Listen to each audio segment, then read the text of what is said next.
Hello, my name is Carrie Brown and I'm with the Central Mississippi Regional Library System. Today I'm going to be reading to you chapters 5 and 6 of A to Z Mysteries, The Panda Puzzle. Written by Ron Roy, illustrated by John Stephen Gurney, published by Random House, New York. Chapter 5. Dink had to think fast. Tom still doesn't know we're doing a story, he said. We just decided to write it a little while ago. We're hoping he'll publish it. Does he work on Sundays? Ruth Rose asked. I wouldn't be surprised, Irene said, especially after what happened to Winnie. The kids thanked Irene and headed out of the petting zoo. Pal trotted behind Josh with his long ears nearly touching the ground. Think she's the kidnapper? Dink asked. I do, said Josh. Did you see the size of her hands? She could kidnap a crocodile. It could be her, Ruth Rose said. She's the only one with a key. I don't know, Dink said. She really seems to like animals. Maybe she likes money better, Josh said, wiggling his eyebrows. They entered the senior community center through a rear door. Dink spotted a sign saying the Panda paper and an arrow pointing down a hallway. What do we ask this guy? Josh whispered. Pal sniffed the floors as they walked. For one thing, Dink said, I'll ask him if he'll put my story in his paper. The one you haven't written yet? Josh asked with a grin. Yeah, that one, said Dink. Soft guitar music greeted them at an open door. Tom Steele was sitting at a computer with his back to the kids. A small radio sat on the desk. Dink knocked on the door jamb. The editor went on typing. He was humming along with the tune. Come on, Ruth Rose said, and she walked into the room. Tom Steele whirled around in his chair. You scared me, he said. He stood up and stared at the kids. He was probably only a little taller than Dink, but his spiky hair and cowboy boots added another 3 inches. He wore round glasses under thick eyebrows that met in the middle. One of his hands had a Band-Aid across the palm. Sorry, Dink said. I'm Dink Duncan, and, I'm writing a story about Winnie. This morning you said you wanted stories, so I... Tom raised one hairy eyebrow at Dink. You're a writer? Not yet, but I want to be when I grow up, Dink said. Tom glanced down at Pal. Who's this? His name's Pal, Josh said. He used to belong to Crooks. Tom said, sitting back down. He removed his glasses, leaned back, and plunked his boots on top of the desk. The desk was littered with papers, scissors, a bottle of glue, pencils, and an oily pizza box.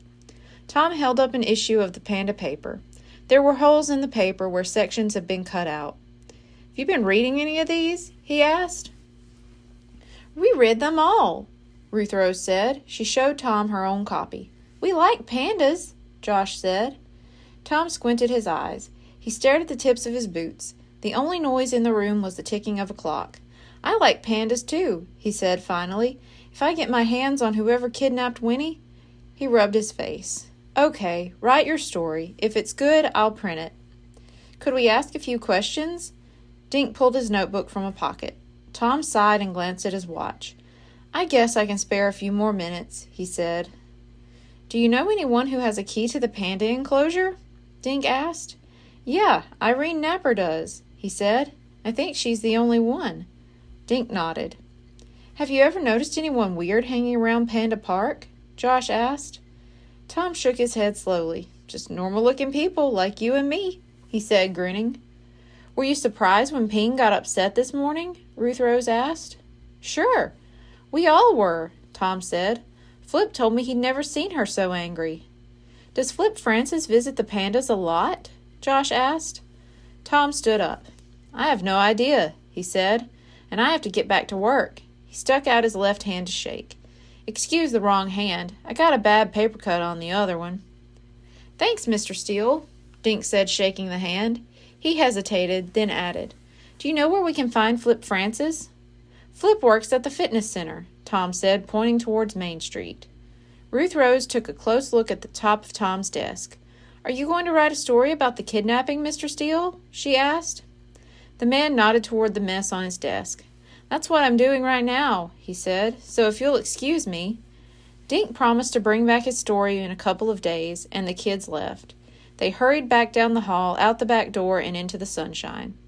"He's the one," Josh announced. "That Band-Aid gave it away. Paper cut my Aunt Fanny. I bet Winnie bit his hand when he grabbed her."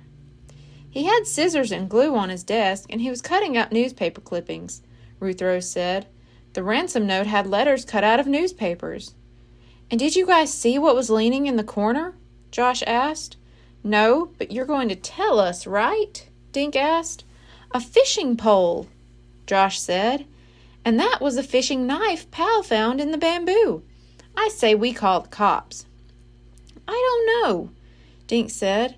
"This guy has a hurt hand, and he'd need both hands if he were climbing a fence carrying a panda." Josh smirked. "Ever heard of ladders?" Dink grinned at his friend. "What, the guy carries a ladder, an alarm clock, a knife, and a panda? Maybe we should be looking for a juggler." Chapter 6. A sign outside the fitness center said no pets, no bare feet, no smoking. Josh tied Pal to a tree, patted his head, and said, "Stay, boy."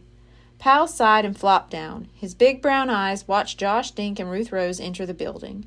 The fitness center was one enormous room. One end was filled with exercise equipment. A bank of windows looked out at Wren Drive. A shimmery pool took up the other end of the room. A lifeguard watched 3 swimmers doing laps. Other people were using the weights and machines. The clang of metal hitting metal fought with the rock music blaring from the hidden speakers. Dink wrinkled his nose. He smelled a combination of sweat and chlorine. A green awning was stretched over a counter where juice and health foods were being sold.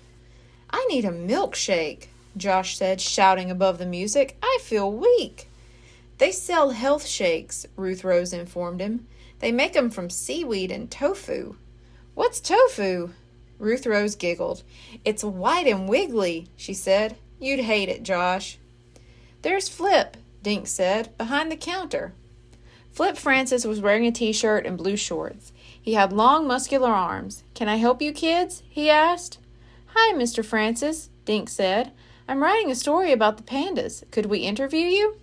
"Call me Flip," the man said, smiling at Dink. "Who are you?" "Call him Dink," Josh said, eyeing the shake machine. Flip noticed and asked, "You guys thirsty? How about a shake on me?" "Sure," Josh said, "but no tofu, please, or seaweed." Flip Francis laughed. "How about milk, yogurt, and strawberries?" "Now you're talking," Josh said, hoisting himself onto a stool. Flip expertly tossed ingredients into a blender. He switched it on for a minute, then poured the frothy pink concoction into 3 tall glasses. "We were there this morning," Dink said. Flip slid the shakes and a jar of straws in front of the kids. "My Granny Win would be broken-hearted if she knew," he said. The kids began drinking. Josh made loud slurping noises through his straw. Dink picked up his pencil. "Why do they call you Flip?" he asked. "I work out a lot on the floor mats," Flip said. He grinned. "I guess I'm famous for my back flips." "Why do they call you Dink?" Josh started to laugh and choked on his shake. "My real name is Donald David Duncan," Dink told him. "I guess Dink is easier." Flip looked at Dink's notebook. "So how much have you written?" he asked. "Not much," Dink said. "We're talking to people who know Winnie." "Did your grandmother like pandas?" Ruth Rose asked. "Is that why she left all that money?" Flip nodded. "Granny Win loved animals," he said. "She used to donate money to animal shelters all the time." Dink glanced at his notes about Irene Napper. "Do you know who has keys to the panda enclosure?" he said. Flip nodded. "Yup, Irene has one. I don't know who else." "Have you seen anybody strange hanging around Panda Park?" Josh asked. Flip looked up at the ceiling. "Not strange, maybe. But that guy who writes the Panda paper seems to be there a lot. Tom Steele."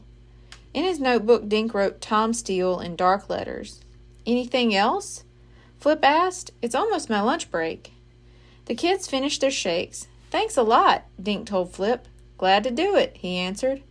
Just then a tall red-headed woman approached the counter. She was dressed like Flip, in a t-shirt and blue shorts. "Sorry I'm late," she said to Flip. "You can take off for lunch now." "No problem, Kate," he said. "Late lunch is better than no lunch." Flip placed both hands on the counter and vaulted over. "Good luck with your story," he said to the kids as he strode out the door. Dink, Josh, and Ruth Rose followed Flip out. They saw him leap into a dusty Jeep with a rack on top. He tooted and waved as he pulled onto Bridge Lane. "Well, what do you think?" Dink asked, watching the Jeep turn right on Main Street. "He gets my vote," Josh said, untying Pal's leash from the tree. "That guy could climb an 8-foot fence with one arm tied behind his back." Ruth Rose laughed. "Joshua, 10 minutes ago you said the kidnapper was Tom Steele." "Yeah," Dink said, "and before that you were sure it was Irene Napper." "So who do you think it is?" Josh asked. "It could be any of them," Dink said with a sigh. He shoved his notebook into his back pocket. "Did you guys notice that rack on Flip's Jeep?" Ruth Rose asked. "I wonder if that's for a boat." "I don't get it," Josh said. "Maybe Flip is a fisherman, Josh," Ruth Rose said. "Remember the knife?" "Wait a sec," Dink said. He zipped back inside the fitness center. Kate looked up and smiled at him. "Come to work out? Kids get in free after 3 o'clock on Sundays." She slid 3 passes across the counter. "Thanks," Dink said, slipping the passes into a pocket. Then he crossed his fingers behind his back. "Flip said something about going fishing later. Do you know if he has a boat?" "Just an old canoe," she said. "But he can't go fishing. He's working all day." Dink felt himself blush. "Oh, maybe I made a mistake. See ya." He darted back outside. "Canoe," he said. "See?" Josh crowed. "That doesn't prove anything," Dink said. "All 3 of the people we talked to could have done it." "And time is running out for Winnie," Ruth Rose said. 8 hours till midnight." Josh looked at his watch. "Yikes," he said, starting to run. "I have to be home in 5 minutes." Thank you. Be sure to tune in next week for chapters 7 and 8. Goodbye.